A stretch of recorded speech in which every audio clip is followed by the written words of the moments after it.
So we're on the backside of this pandemic, Yep. and families have not necessarily been proactive about getting their family back in church. Yeah. It's unreal. We're Yeah. 2+ years Yep. after this, and some are just apathetic towards it. Have come to find a new rhythm of life Yeah. without being plugged in. What do you have to say? What can you say to church leaders Yeah. if they're facing that, and then what can you say to the parents who aren't necessarily back in church? Well, I think everybody who does ministry, we can think back and look at our phone, look at our contact list. We know people that are not back. I see someone that I'm good friends with, and every Monday she's at the coffee shop I work at on Monday, and I see her almost every week. And they were really plugged in pre-pandemic. They had a child during the pandemic. They are not back. And so I can choose one of two ways. I can let that really get me frustrated and really stress on that, or I can see that what what the pandemic did was it revealed more of who people are.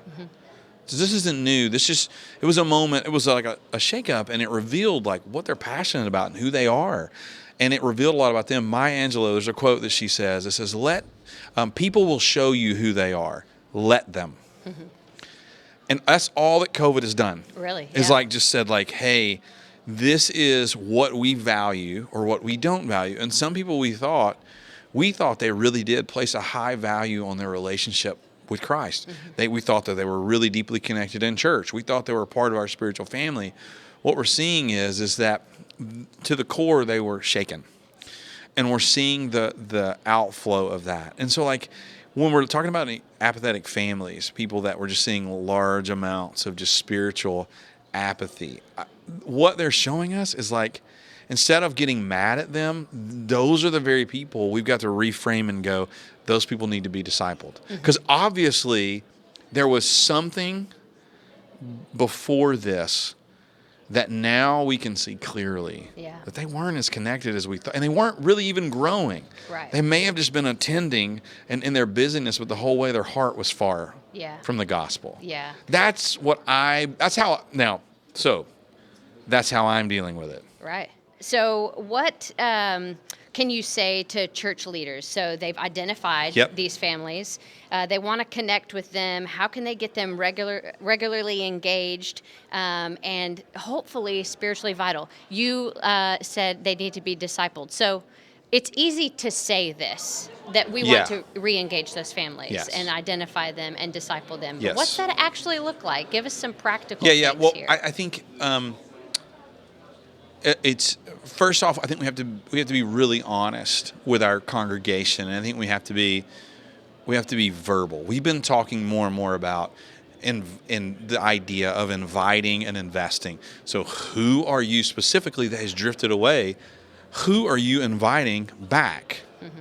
Now, we put that on the pastoral staff. That is not a pastoral staff thing. That is a part of the body. Yeah. So when I invite them, they're like, well, you get paid to invite me. It's like, congratulations, you're doing your job. But if you're their neighbor and you invite them and say, man, I really miss you, that's a different thing. Not only invite, but then the invest part of going we're trying to help our congregation go so how are you intentionally investing on those families that drifted away? When's the last time you got coffee with them? When did you have them over for dinner? That's different than just church. Yeah, it's way different. That's way different. When did you check? How have you started praying for their kid? How are you praying for them? Have you said hey, I'm going to bring you over dinner just because I care? Hey, I just want to check in on you. And then investing in them by going hey, we're doing this. This experience at church, come be with us. We just had one of those in Easter. We all celebrated that. I'm telling you, we saw a lot of people we have not seen in a while. And instead of making them feel bad, here's the other thing. Don't make people who've been far away feel more guilty. They already have enough shame. That shame is not the plan. Celebrate, be the loving father, the welcoming father going, we're glad you're back. But the other thing I think is really important is, so that's church-wide. Invite, invest. I think we have a prime opportunity to recreate some fun things. So at our church, we launched a new women's ministry over COVID.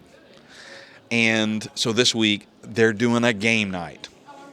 It's not very spiritual in nature, is it? No, But guess what? They can leads to invite people who are relationship. drifting. Hey, come with me to it's called Woven. Come with me because we're going to do this. We've got a guys group and they're doing different things throughout the year. Hey, just come on. Those are entry points back into the body. And like even with teens and with kids, like just different ways we can go, hey, we're doing a family movie night. Come in. It's rethinking like what are the entry points? And one of the things we can tell, we know across the country is people are ready to be back together.